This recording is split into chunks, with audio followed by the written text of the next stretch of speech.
Good evening and welcome to Tuesday, January 8th, 2019 school committee meeting. We will now call this meeting to order and we will commence with roll call. Mr. Bishop? Excused. Ms. Duval? Present. Dr. Page? Ms. Peliquin? Running late. Ms. Ryan? Present. Ms. Shea? Present. Mr. Thomo? Present. 4 present. We will now commence with the Pledge of Allegiance.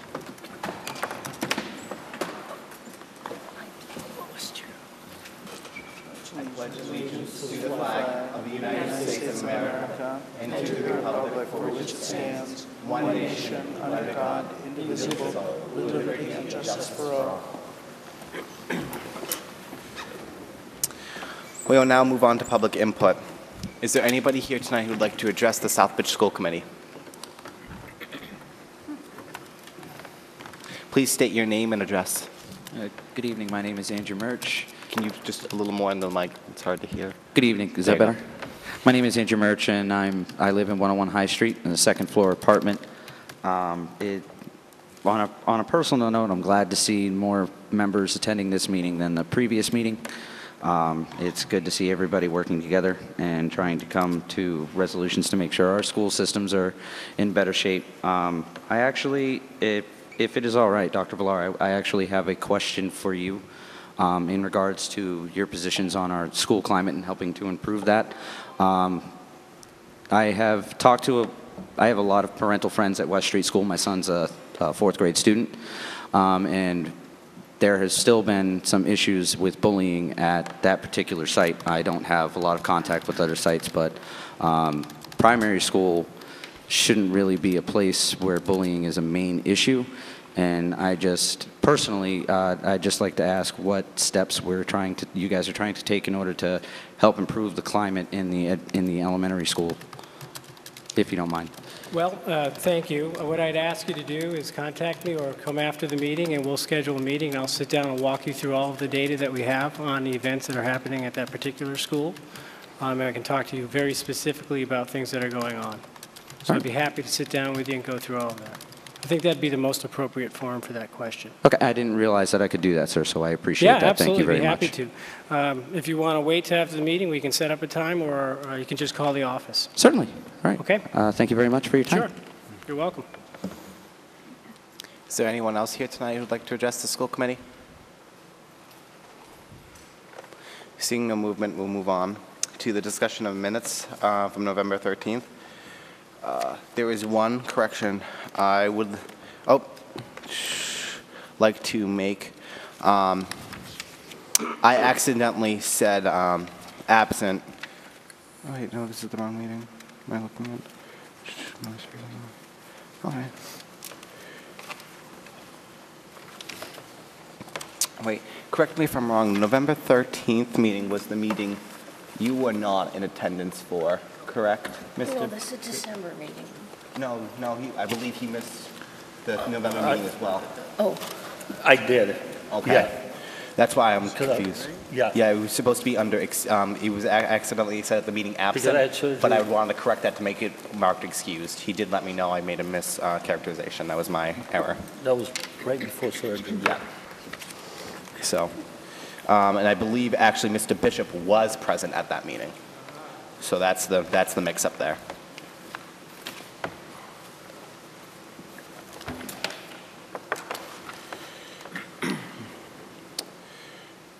Seeing. Wait a minute, excuse me. On that meeting, I probably was here because I did ask this question regarding if teachers had protection against bullying. That's right. So I was at that was the last meeting. I wasn't here in December. No, I knew about that meeting, but I believe I had a conversation with you where, I'm trying to remember what meeting that was then. Yeah. Because I accidentally said absent instead of excused. I thought that was the November meting. No, I think that was December. December was, no, that was a different meeting. I don't know. Okay. I will look into it and figure out. Yeah, but I did ask that question at a meeting. Mm-hmm. Okay. I'll look into it. I'll look over the record. I'll watch the meeting and figure out which meeting it was. I apologize. Any other discussion on the minutes? Seeing none, we'll move on to new business, and we'll move on to the high school representatives report. Student Council has been busy the past month and a half, hosting 2 major rallies, one being against the football team, against Bartlett in the game, and also the homecoming dance and Spirit Week. And we have also had a successful food drive and 3 Spirit Weeks. The most recent one was a student, senior devoted and student teacher Spirit Week, in which it was dedicated to the winter vacation this past 2 weeks. There was a ugly sweater contest in honor of winter vacation, and winners were awarded prizes, including teachers. And currently, Student Council is planning a winter carnival, and will be looking forward to participating and helping the Lions Club. And we will also be putting forth community service at the Character Breakfast Sunday, February 3rd at the Community Center in Southbridge. And as usual, if there are any community service opportunities that anyone would like to offer for the Student Council, please contact Kelly Landine at the high school. Thank you. We'll move on to 5B, receiver superintendent announcements. Good evening, everybody. Please bear with me as my voice keeps coming in and out. I'm getting over a gift of the flu I had over the break. I'd like to update everyone on, we're very happy that we have recently signed a memorandum of understanding with the University of Connecticut to support the district's work on improving climate and culture and producing a multi-tiered system of support for students in our schools. This gives us 5 years of free technical support and services with the University of Connecticut, as we're a national demonstration site for the positive behaviors intervention and supports programs. It's really quite remarkable, and it's a pretty big deal for us. That type of technical assistance is hundreds of thousands of dollars over a course of a school year, never mind a 5-year period. We're proud to announce that we have been well at work implementing PBIS, and shortly you'll see that our middle school and high school will begin to go online with the program, and our elementary schools have launched this year. Part of that initiative has required the district to implement new data systems to track our student information overall, so that's demographic, academic, attendance, disciplinary, and many other aspects of schooling. And so this year we rolled out Aspen as that system. It's a pretty complex technological endeavor to change that software. We're proud that that is well underway. I recently distributed a deck of about 100 slides of student performance to members of this committee, and we'll do so hopefully on a quarterly basis. And we'll begin to refine our ability to collect, analyze, and utilize these data to make decisions around instruction in climate and culture. One aspect that we are working on implementing is something called a paperless referral system through another system called SWIS. This will allow us to have teachers report incidences of concern with students, either minor issues in class or major issues. And it then allows for us to very meticulously capture and analyze data around our climate and our systems in our school so that we can continue to refine that and improve. As we've stated, climate and culture is a continuous goal for us. And we're working so that we can make decisions based on fact, not perception, and sometimes perception can rule the day if you don't have quality facts. So we have a lot of work to do on that. We're really proud of the teams of teachers that have been leading this work, because it is a teacher-driven initiative. And every school will have a team making those decisions. So that's great news for us. And again, we're very pleased to be partnering with UConn. On the curriculum instruction front, we have continued to implement new curriculum in grades 6 through 12, language arts. The series is called Guidebooks. What it's allowed us to do is ensure that 100% of our classes are teaching on grade level which is an essential component of us improving our overall performance. Again, this is a lot of teachers have worked very hard on this implementation, and we have strong leadership from our middle school and high school English chairs who have been working with instruction partners, which is a group that we've contracted with for probably the foreseeable future, supporting this implementation. We've had 20 days of support from this external group, and our teacher leaders are really have stepped up, working to provide their peers with support. It's a heavy lift to change curriculum. Teachers have to relearn not necessarily just content, but instructional approaches, and we're very pleased with how they've embraced that work. So we continue to collect data on that as well, and we'll be able to report back that in upcoming packets of information as we move forward. The middle school is something I really wanted to speak to today because yesterday, we undertook a pretty significant restructuring of the school, rather unprecedented, but based on the data that we had tracked and concerns we had with our performance levels and attendance and student engagement. We worked with a group of teachers who produced a new academic schedule for the middle school. That schedule was presented to staff. Troubleshooting went underway all through November, and effective yesterday, the school launched an entire new academic schedule. So that reduced downtime. It provided for an opportunity to have students always under the supervision of adults as they traveled from classes to their exploratories, reduced the number of students in the cafeteria at any time by 80. So now we have a lunch wait for each grade level. And we've seen changing times go down from an average of about 10 or 11 minutes between exploratories and academic classes down to about 2.5 and 3, and that's in just the first 2 days. We expect that to get even tighter. The staff was in full agreement that these changes were necessary. It's a foundational step.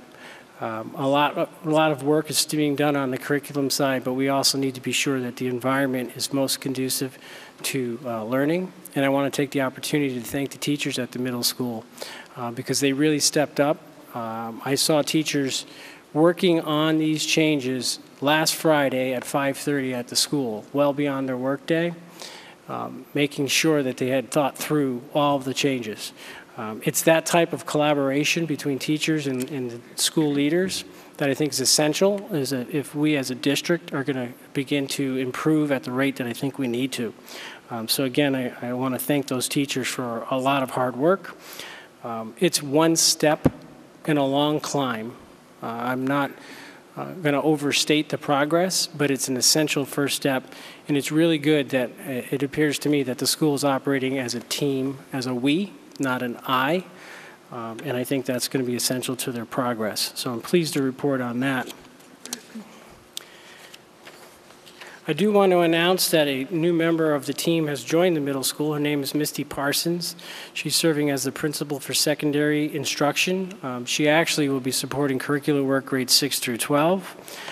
And I also want to announce that the district, quite a while ago now, had a request for proposals that we placed looking for a partner to work with us as we begin to explore how we might redesign secondary schools here in Southbridge so that our students graduate prepared to be both ready for college and career. That signifies a heavy lift. It's a question that high schools in particular have been grappling with both across the Commonwealth and the country as to how do we create new pathways for students so that we can increase engagement, particularly in grades 11 and 12, and have graduates who have the ability to make a decision. Do I want to go on to a 4-year university, or do I want to go on to an advanced career training? Work with employers, again, across New England has shown that many employers are not satisfied with the skill sets that high school graduates have had. So as we begin to create a new system, we have funding that's come from the State Department for quite some time now that will allow us to begin this redesign process.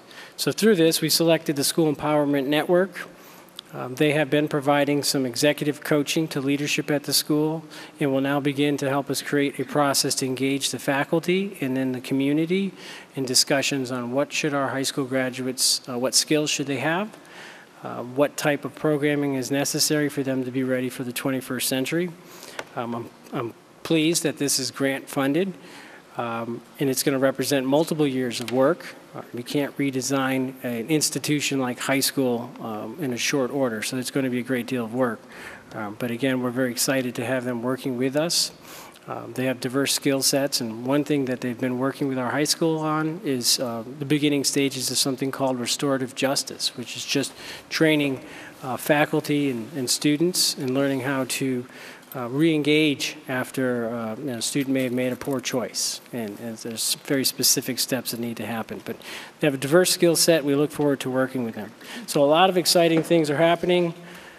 We have a lot of work to do, but I do think that directionally things are moving in the right area. But we certainly have plenty of data to suggest we have a long way to reach our targets. But some exciting news. And that concludes my report for this evening. Thank you. No, we'll move on to chairperson's announcements. I actually have a couple. One was I'm glad you hit on restorative justice because I was actually going to ask about that. I know Dr. Andre Townsell championed that at the high school, and that's something I'm a firm believer in. I think it's going to be critical to turning around the Southbridge school system. The second thing was I was questioning the status of the joint meeting you had proposed originally with Councilor Chair Jovan. That was supposed to, I believe, happen this month, and it did not. We got no update as to when that is. So I was wondering if that's still happening, or if it's just been postponed until February, or if we're just waiting for the budgetary numbers to come in. What was the status of that?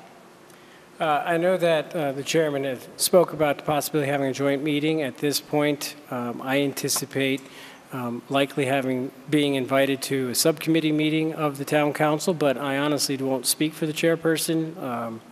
He has not reached out to schedule that date yet. Certainly I will communicate with the school committee if he so invites us. I must say I have very much appreciated Mr. Jovan's support and his interest in our school, so I'm certain that we'll have opportunities to speak with them, particularly given, as you point out, the budget's coming up.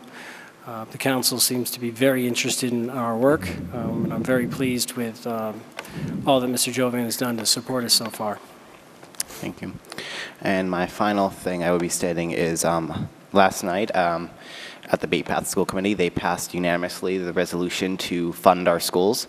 If you don't know what that is, there's an effort at the State House and the State Senate to revamp the education formula within the state to make it much more fair, especially to communities like Southbridge.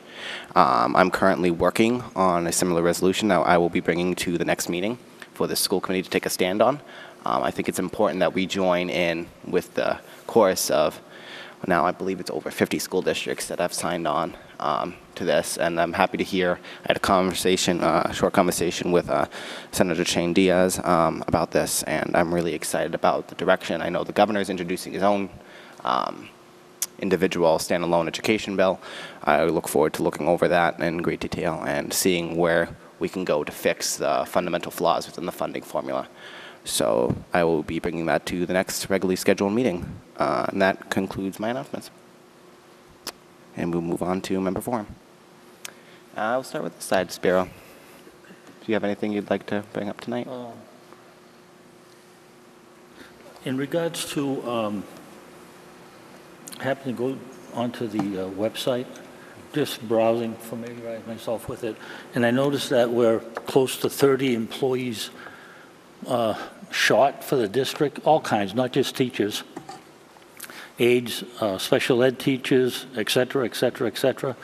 And to be behind that much at this time of the year, I think doesn't do the school system really any good. And in particular, it was brought to my attention that we lost, after, I'm guessing, maybe 8 to 10 years, a teacher who worked in life skills.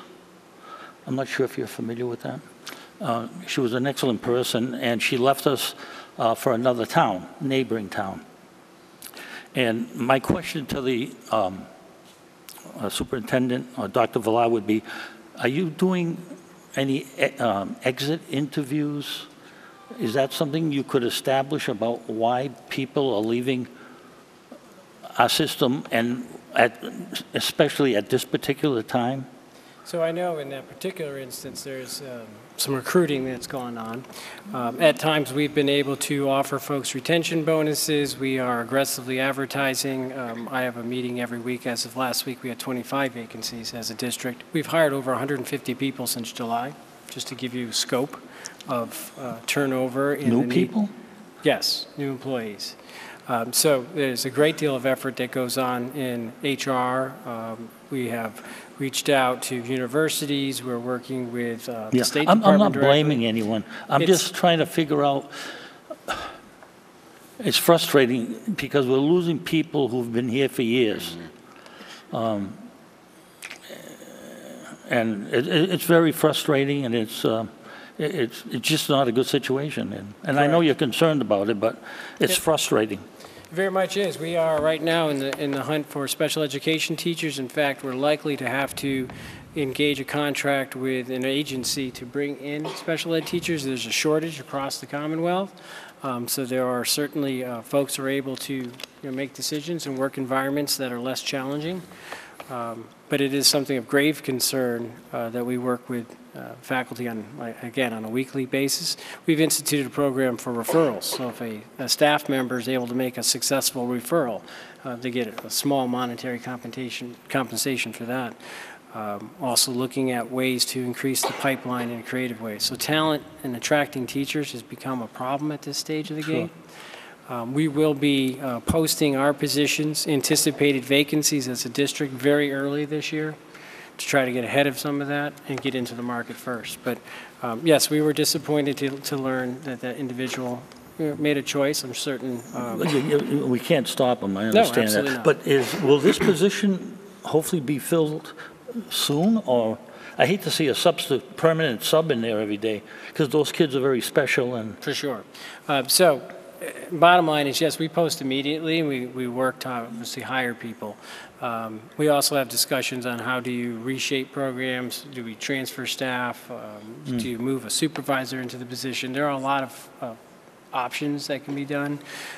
We've also explored the additional use of educational assistants to support more students. We are obligated to program, and so but it absolutely is a very difficult challenge if you can't attract enough people for these positions. frustrating, okay. Thank you. No, thank you. Ms. Duval. I haven't heard anything today because my hearing is out, but has there been any discussion about your meeting that you had? No. No? No. Okay. I was just so surprised to see for a non-meeting how many people we had here. It shows that there's concern in the school for something, and the townspeople were showing up for it, but people that count didn't show up. I just feel bad that nothing has been said about it. Thank you, Ms. Duval. Ms. Shea? And I just want to wish I'm sorry. everybody in town a Happy New Year. My apologies. I thought you were finished. My apologies. Ms. Shea? I had read in the Telegram and Gazette that we're one of the highest paid for substitutes, but I think your previous answer pretty much summed up everything, that we're having trouble getting staff, period. But we are trying. Thank you. Ms. Peliquin? Nothing for tonight, thank you. Okay. Are there any comments? Seeing none, I will accept a motion to adjourn. So moved. Is there a second? Second. All those in favor? All those opposed? Abstaining? It was unanimous. Meeting is adjourned.